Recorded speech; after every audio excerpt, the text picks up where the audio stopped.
નમસ્કાર દર્શક મિત્રો, હું સોનમ ત્રિવેદી. સંપૂર્ણ ન્યૂઝમાં આપનું સ્વાગત છે. જોઈએ આજના મુખ્ય સમાચાર.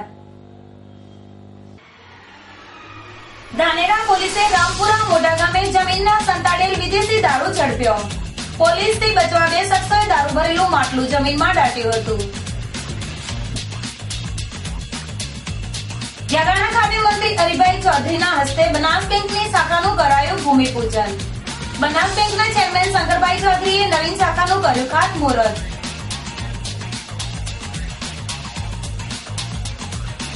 પાલનપુર કર્ણાવત સ્કૂલ દ્વારા સ્ટુડન્ટ પોલીસ કેડેટ કાર્યક્રમ યોજાયો. પોલીસ ડ્રેસમાં બાળકોએ પક્ષીઘરનું કર્યું વિતરણ.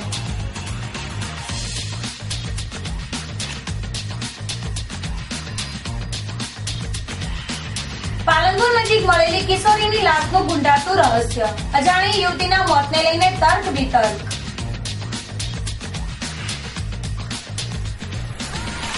સંપૂર્ણ ન્યૂઝ આપણી આંગળીના ટેરવે. ઇન્ટરનેટ ઉપર સંપૂર્ણ ન્યૂઝ જોવા લોગિન કરો www.youtube.com/સંપૂર્ણ જોઈએ સમાચારો વિગતવાર. બનાસકાંઠાની ધાનેરા પોલીસે આજે રામપુરા મોટા ગામે એક રહેણાંક મકાનમાં ઓચિંતો દરોડો કરીને જમીનમાં દાટેલ માટલામાંથી વિદેશી દારૂ અને બિયરનો જથ્થો ઝડપી પાડ્યો છે. બનાસકાંઠામાં દારૂનું વેચાણ અને દારૂની હેરાફેરીને નેસ્ત નાબૂદ કરવા માટે પોલીસે કડક વલણ અપનાવ્યું છે, જેમાં પોલીસ દ્વારા ચેકિંગ ઝુંબેશ અને રેડ કરવામાં આવી રહી છે.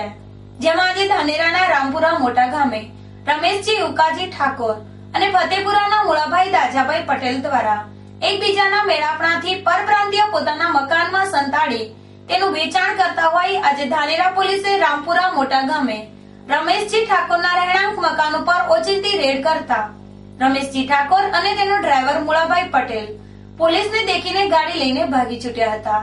જોકે પોલીસે તેમના મકાનના આંગણા તપાસ કરતા જમીનમાં દાટેલ માટલામાંથી ₹18,500 ની કિંમતનો 185 બોટલ વિદેશી દારૂ મળી આવતા મુદ્દામાલ કબજે કરવામાં આવ્યો હતો અને ઉપરોક્ત બંને ઈસમો વિરુદ્ધ કાયદેસરની કાર્યવાહી હાથ ધરી હતી. કાંકરેજ તાલુકામાં ઉત્તર ગુજરાત વીજ કંપની દ્વારા આજરોજ કાંકરેજ તાલુકાના વિસ્તારોના ગામડાઓ ઊણ, સિરવાડા, બલગામ, ખાટિયા, મેડિકોલ, વડા જેવા ગામડાઓમાં બિનઅધિકૃત રીતે ચાલતા વીજ કનેક્શનની તપાસ માટે ટીમ ગઈ હતી. તે દરમિયાન પથ્થરમારો વડે હુમલો કરતા કાચ તૂટ્યા હતા. ઉત્તર ગુજરાત વીજ કંપનીના મયુરકુમાર પટેલ, નાયબ કાર્યપાલક ઇજનેર ચેરડાવાલા અને વીજ વિદ્યુત બોર્ડના સ્ટાફ સાથે જિલ્લામાં ચાલતા બિનઅધિકૃત રીતે તાલુકાના વિસ્તારો ઊણ, સિરવાડા, બલગામ, ખાટિયા, મેડિકોલ અને વડા જેવા ગામડામાં ચેકિંગ દરમિયાન વડગામ ખાતે બિનઅધિકૃત વીજ કનેક્શનની તપાસ ચાલતી હતી. તે સમયગાળા દરમિયાન વડા ગામની ગ્રામ પંચાયત પાસે લોકો ભેગા થઈને ઉત્તર ગુજરાત વીજ કંપની વાળાની ગાડીઓ રોકીને ઉશ્કેરાઈ જઈને તેમની પર પથ્થરો વડે હુમલો કરતા ગાડીઓના કાચ તોડી નાખવામાં આવ્યા હતા. જે બાબતે થરા પોલીસ સ્ટેશન ખાતે ટોળા વિરુદ્ધ ફરિયાદ નોંધાઈ હતી, જેની તપાસ થરા પીએસઆઈ BM કરમરા ચલાવી રહ્યા છે.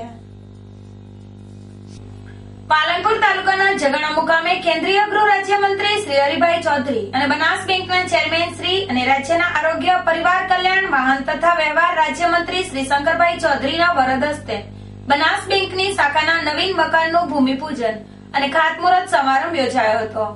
આ પ્રસંગે મંત્રી શ્રી શંકરભાઈ ચૌધરીએ જણાવ્યું હતું કે આધુનિક બેન્કિંગ સુવિધાઓમાં બનાસ બેંક અગ્રેસર રહીને વિકાસ કૂચમાં ઉત્તરોત્તર પ્રગતિ કરી રહી છે. તેમણે કહ્યું કે જગાણા ગામમાં 250 જેટલા સેફ ડિપોઝિટ લોકરની સુવિધા સાથેના અદ્યતન મકાનનું નિર્માણ થવાથી આ ગામના લોકોને ખૂબ સારી બેન્કિંગ સેવા પ્રાપ્ત થશે. તેમણે કહ્યું કે છેવાડાના ગ્રામીણ વિસ્તારો સુધી નેટવર્ક ધરાવતી બનાસ બેંક વિકાસમાં સરાહનીય યોગદાન આપે છે. મંત્રીશ્રીએ જણાવ્યું કે બેંક દ્વારા ખેડૂતોને વાર્ષિક 4% દરે ધિરાણ આપવામાં આવે છે. તેમણે કહ્યું કે છેલ્લા 7 વર્ષમાં 2 કંપની ડિપોઝિટ 230 કરોડથી વધીને 1,53 કરોડે પહોંચી છે અને ખાતેદારોનો વિશ્વાસ સંપાદન કરીને ખૂબ જ તેજ ગતિથી વિકાસ કરી રહી છે. તેમણે ઉમેર્યું કે બેંક નફો કરતી થઈ છે અને કર્મચારીઓના પગારમાં પણ વધારો થયો છે. મંત્રીશ્રીએ કહ્યું કે આવનારા સમયમાં બનાસ બેંક ગુજરાતની સૌથી મોટી સહકારી બેંક તરીકે ઉભરી આવશે. તેમણે કહ્યું કે બનાસ બેંક ખેડૂતો સહિત તમામ ખાતેદારોને શ્રેષ્ઠ સુવિધા પૂરી પાડતી સહકારી બેંક છે, જે આપણા માટે ગૌરવની બાબત છે. બનાસ બેંકના ચેરમેન અને રાજ્યમંત્રી શ્રી શંકરભાઈ ચૌધરીએ જણાવ્યું હતું કે આપણી નિયતિ સારી હોય તો કુદરત પણ મદદ કરતી હોય છે. તેમણે કહ્યું કે બનાસ બેંક અને બનાસ ડેરી દ્વારા વ્યસન મુક્તિ સહિત અનેક પ્રજા કલ્યાણના કામો કરવાનું આયોજન છે. તેમણે કહ્યું કે બનાસ બેંકની જેમ બનાસ ડેરી સામે પણ અનેક પડકારો હોવા છતાં દૂધ ઉત્પાદકોના હિતમાં નિર્ણય લઈ આવતા 2 વર્ષમાં બનાસ ડેરીનો દેશ અને દુનિયામાં મોખરાનું સ્થાન મળશે. તેમણે કહ્યું કે પશુપાલકોને દૂધમાંથી વધુ વળતર મળે તે માટે ડેરીના દૂધનું વેલ્યુ એડિશન કરીને માર્કેટમાં વેચવામાં આવશે. તેમણે બેંકની પ્રગતિની વિગતો આપતા કહ્યું કે પ્રજાના અતૂટ વિશ્વાસના લીધે બેંક ઝડપભેર સરસ પ્રગતિ કરી રહી છે.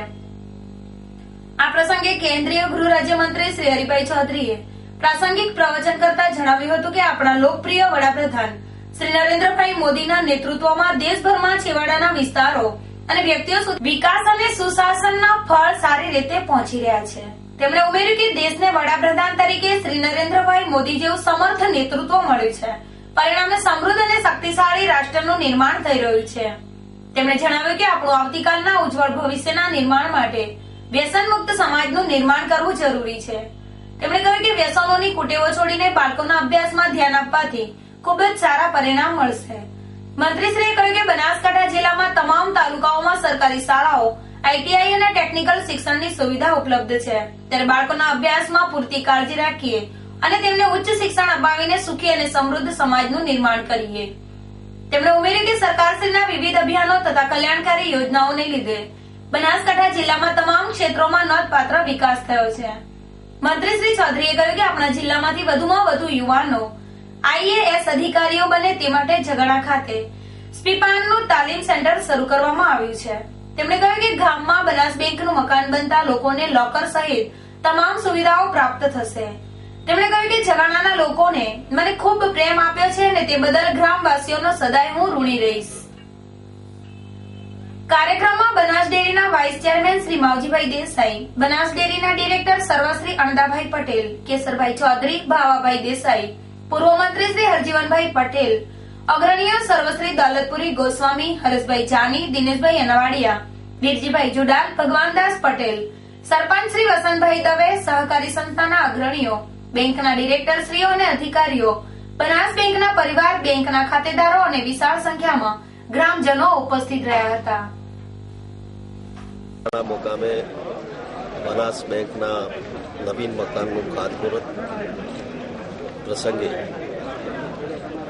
બનાસ બેંકના ચેરમેન સન્માનીય શંકરભાઈ ચૌધરી અને જિલ્લાના તમામ આગેવાનો સાથે રહી અને એક અદ્યતન પ્રકારનું મકાન બનાવવામાં આવશે. તેમાં સેફ ડિપોઝિટ વોલ્ટની પણ વ્યવસ્થા છે. લગભગ 250 માણસો પોતાના દાખલા મૂકી શકે અને સારા મકાનથી બનાસ બેંકમાં થાપણો પણ વધશે, બચત કરવાની પણ આદત થશે. આ પ્રસંગે હું બનાસ બેંકના ચેરમેન અને ડાયરેક્ટરનો આભાર માનું છું કે અમારા ગામમાં એક સુંદર મકાનનું ખાતમુહૂર્ત કર્યું અને જલ્દી પૂરું થાય એવી અપેક્ષા. પાલનપુર ખાતે જિલ્લા પોલીસના સુરક્ષા સેતુ કાર્યક્રમ અંતર્ગત કડવા પાટીદાર સંસ્કાર મંડળ સંચાલિત કર્ણાવત સ્કૂલ દ્વારા સ્ટુડન્ટ પોલીસ કેડેટ્સ કાર્યક્રમ યોજવામાં આવ્યો હતો. જેમાં શાળાના ભૂલકાઓ પોલીસ ડ્રેસમાં સજ્જ બનીને શહેરમાં વેસ્ટમાંથી બેસ્ટ બનાવેલ પક્ષીઘરનું વિતરણ કરવામાં આવ્યું હતું. પાલનપુરની કર્ણાવત સ્કૂલ ખાતે તારીખ 30 જાન્યુઆરીના રોજ વેસ્ટમાંથી બેસ્ટ ચીજવસ્તુઓનું ભવ્ય પ્રદર્શન યોજાયું હતું. જેમાં નાના ભૂલકાઓએ વેસ્ટ ચીજ વસ્તુઓથી વિવિધ પ્રકારના સુંદર પક્ષીઘર બનાવ્યા હતા. જોકે ઉનાળાની ઋતુમાં આ પક્ષીઘર પક્ષીઓ માટે ઉપયોગી બને તે માટે આજે શહેરમાં આ પક્ષીઘરનું વિતરણ કરવામાં આવ્યું હતું. લોકોમાં પક્ષીઓ પ્રત્યે જાગૃતિ આવે અને ઉનાળાની કાળઝાળ ગરમીમાં પક્ષીઓને વિસામો મળે તે માટે આજે પોલીસના સુરક્ષા સેતુ કાર્યક્રમ અંતર્ગત કર્ણાવત સ્કૂલ દ્વારા ટ્રસ્ટ સ્ટુડન્ટ પોલીસ કેડેટ્સ કાર્યક્રમ યોજવામાં આવ્યો. જેમાં શાળાના વિદ્યાર્થીઓ પોલીસના ડ્રેસમાં સજ્જ બની શહેરમાં જાહેર માર્ગો ઉપર રેલી યોજી હતી અને ગુરુ નાનક ચોક ખાતે પક્ષીઘરનું વિતરણ કરી લોક જાગૃતિ ફેલાવી હતી. આમ ઉનાળાની કાળઝાળ ગરમીમાં પક્ષીઓને બચાવવાના ઉમદા હેતુથી આજે પાલનપુરમાં કર્ણાવત સ્કૂલના ભૂલકાઓ દ્વારા પક્ષીઘરના વિતરણનો સુંદર કાર્યક્રમ યોજાયો હતો, જે અભિનંદનને પાત્ર બન્યો હતો. બનાસકાંઠાના ડીસામાં ભારત શ્રીલંકા મેચ ઉપર સટ્ટો રમાડતા એક સટ્ટોડિયા શખ્સને પાલનપુર એલસીબીની ટીમે ઝડપી પાડ્યો છે અને તેની પાસેથી રૂપિયા 21,450 નો મુદ્દામાલ કબજે લેવાયો છે. ડીસા શહેરના ઇસ્કોન બિલ્ડિંગમાં ડીસાનો નેહલભાઈ મુકેશભાઈ પંચાલ નામનો શખ્સ ક્રિકેટ મેચ ઉપર સટ્ટો ચલાવતો હોવાની બાતમીના આધારે આજે પાલનપુર લોકલ ક્રાઇમ બ્રાન્ચના પીએસઆઈ કે જે પટેલે તેમની પોલીસ ટીમ સાથે ડીસામાં નેહલની ઓફિસ ખાતે ઓચિંતી રેડ કરી હતી, જ્યાં ભારત શ્રીલંકાની મેચનું લાઈવ પ્રસારણ નિહાળી લોકો સાથે ટેલિફોન ઉપર રનદીઠ પૈસાની હારજીતનો જુગાર લખી ક્રિકેટ સટ્ટાનો જુગાર રમાડતો હોય તેને ₹21,450 ના સાધન સાહિત્ય સાથે ઝડપી પાડવામાં આવ્યો હતો. આમ ડીસામાં ક્રિકેટ ઉપર સટ્ટો રમાડતો શખ્સ પોલીસના હાથે ઝડપાઈ જતા સટ્ટાના શોખીન તત્વોમાં ફફડાટ વ્યાપી જવા પામ્યો હતો. સમગ્ર ગુજરાતમાં વ્યસન મુક્તિનું વાવાઝોડું ફૂંકાયું છે, ત્યારે બનાસકાંઠાના ધાનેરા તાલુકાને સંપૂર્ણ રીતે વ્યસન મુક્ત બનાવવા માટે ધાનેરા ખાતે સ્વૈચ્છિક સંગઠનની બેઠક મળી હતી, જેમાં ગામે ગામ વ્યસન મુક્તિ અંગે જનજાગૃતિના કાર્યક્રમો યોજવા અંગે ચર્ચા વિચારણા કરવામાં આવી હતી. ગુજરાતમાં છેલ્લા કેટલાય સમયથી ક્ષત્રિય ઠાકોર સેના દ્વારા વ્યસન મુક્તિ અભિયાન ચલાવવામાં આવી રહ્યું છે, જેનો સરહદી બનાસકાંઠા જિલ્લામાં જબરજસ્ત પ્રતિસાદ સાંપડ્યો છે, જેમાં ધાનેરા તાલુકામાં પણ મોટાભાગના ગામો વ્યસન મુક્ત બન્યા છે. ત્યારે ધાનેરા તાલુકો સંપૂર્ણ રીતે વ્યસન મુક્ત બને તે માટે ધાનેરામાં ગાયત્રી મંદિર ખાતે સ્વૈચ્છિક સંગઠનની બેઠક મળી હતી, જેમાં આગેવાનોની સાથે મહિલાઓ પણ મોટી સંખ્યામાં ઉપસ્થિત રહી હતી અને લોકો વ્યસન મુક્ત બને તે માટેની ચર્ચા કરવામાં આવી હતી. આજે ધાનેરા શહેરની વ્યસન મુક્તિ માટે બેઠક બોલાવી હતી. એની અંદર અમુક સંગઠનો હાજર હતા, પણ એના પછી આખા ધાનેરાને આવરી લેવાય અને તમામ સંગઠનોને આવરી લેવાય એવી બીજી મિટિંગ રવિવારે બોલાવવામાં આવશે. 18 તારીખે આખા તાલુકાની વ્યસન મુક્તિનો કાર્યક્રમ છે અને એની અંદર બધાનો સમાવેશ કરવામાં આવશે. આખા તાલુકાની અંદર 77 ગામોથી 60 ગામોની અંદર વ્યસન મુક્તિ થઈ ગઈ છે. 17 ગામો બાકી છે. 17 ગામો 18 તારીખ પહેલા વ્યસન મુક્તિ કરી દેશે અને એના પહેલા 18 તારીખે ધાનેરા શહેરની અંદર પણ વ્યસન મુક્તિ થાય એના માટે આખા ધાનેરા શહેરના તમામ નાગરિકો, તમામ સંસ્થાઓ, તમામ સંગઠનોને બોલાવી અને આ વાતને આગળ વધારી અને તમામ વ્યસન મુક્ત થાય એવા પ્રયત્ન કરશું. આજે ગાયત્રી મંદિરમાં ધાનેરાના વિવિધ સંગઠનો, અગ્રણીઓ, બહેનોની ગુજરાતમાં જે વ્યસન મુક્તિનું આંદોલન ચાલી રહ્યું